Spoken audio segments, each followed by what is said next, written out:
ayamku lagi tidur tuh, tidurnya nangkarak. Ini mengurus ayam yang baru menetas dari indukannya. Ini kasih ini ya sarang, ini baru 5.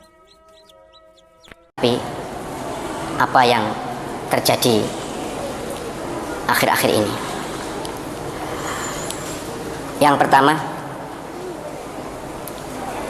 2 hari yang lalu sekitar jam 12 malam saya mendapatkan pengaduan dari salah seorang pengasuh pesantren yang didatangi aparat untuk semua santrinya dilakukan rapid test.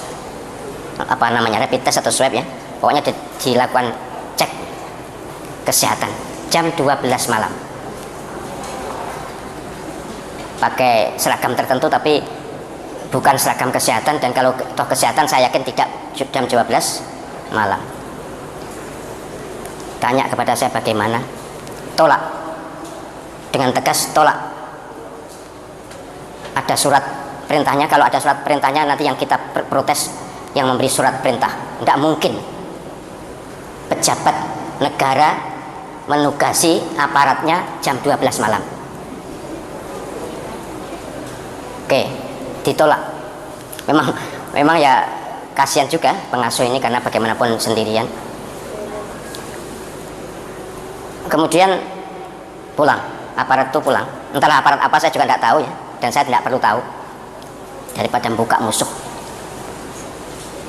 Kemudian 1 jam atau setengah jam berikutnya datang mereka yang berseragam aparat keamanan.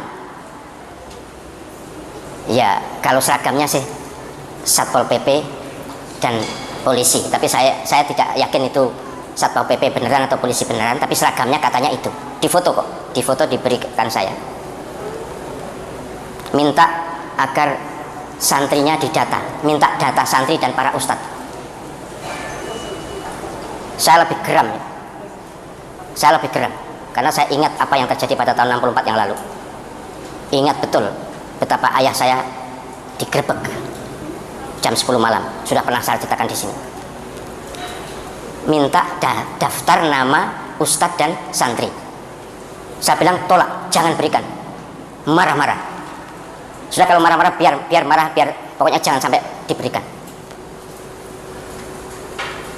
Baik, sampai di situ memang masih ada sambungan dialognya dengan saya, masih ada, tapi intinya itu.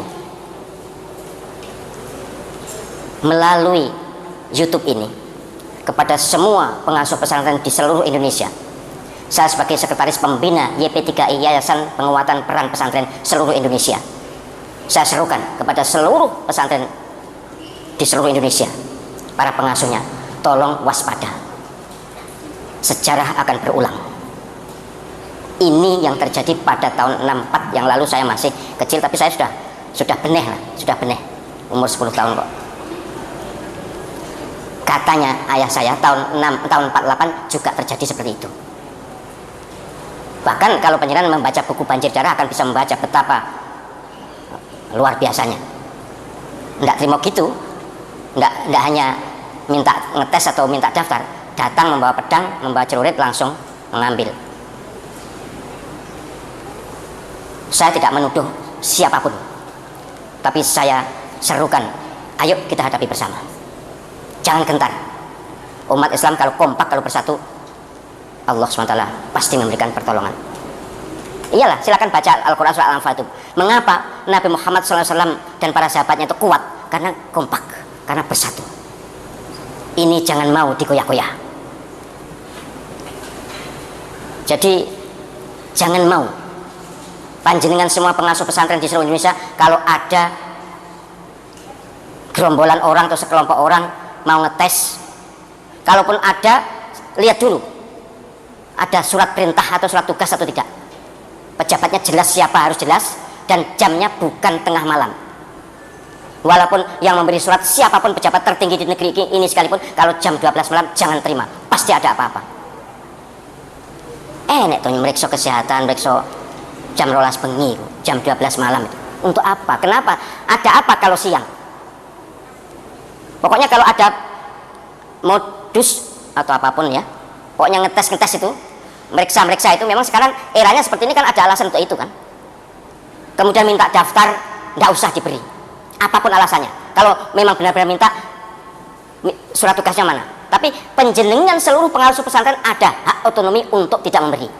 Ini hak pribadi atau hak lembaga yang penjenengan kelola. Tidak ada kewajiban penjenengan menyerahkan daftar nama santri, daftar nama ustadz, tidak ada kewajiban. Undang-undang juga tidak ada. Waspadalah, kita harus siaga, tidak akan menyerang siapapun. Kita tidak akan menyerang siapapun. Tapi kalau mereka jual, kita borong. Kalau mereka datang, tergantung apa maunya. Kalau datang baik-baik, ya kita terima baik-baik. Tapi kalau datang ada hal-hal yang mencurigakan, sejarah akan berulang. Jadi seruan saya sebagai sekretaris Dewan Pembina Yayasan Penguatan Peran Pesantren Seluruh Indonesia, jangan pernah ada pengasuh pesantren yang terpengaruh dengan bujuk rayu kelompok orang yang tidak jelas, atau kalaupun jelas tapi tujuannya mencurigakan. Sekarang ini kita harus lebih berhati-hati. Ini terjadi, benar terjadi, bukan khayalan, benar terjadi. Saya ada fotonya. Nggak boleh malam-malam mendatangi pesantren untuk melakukan, ini bunyinya swab gratis katanya. Swab gratis. Swab itu mahal kok, gratis teko bengi-bengi loh. Masuk penyenar terus percaya, wah mumpung gratis, masa ngono tuh. Jangan. Walaupun gratis tapi tidak. Kita tidak ada perlunya untuk swab. Tidak ada perlunya untuk tes apapun. Penjenengan yang penting menjaga kesehatan, hidup sehat dan bersih, protokol kesehatan dipatuhi, zikir istiqomah, sudah. Wong ndak ono apa-apa kok tiba-tiba seperti itu. Al-Fasalallah ala zainil wujud man sakan tayyiba wa khayam fi zaru Al-Fasalallah. Oke guys, kita ngebako dulu biar bikin kandang ayamnya semangat dan ngurus-ngurus ayamnya semangat. Inilah bako apa itu tuh kayu mas ya. Ini bako kayu mas seon ini 40.000 ini seonnya. Oh enak ini. Samsu sama ini enakan ini masih. Cuman susah itu ngegelinting terus nih. Ya. Mau lihat ayam-ayam tangguh itu dia dipisahin sama saya. Wah tuh main kelihatan terus itu. Ya.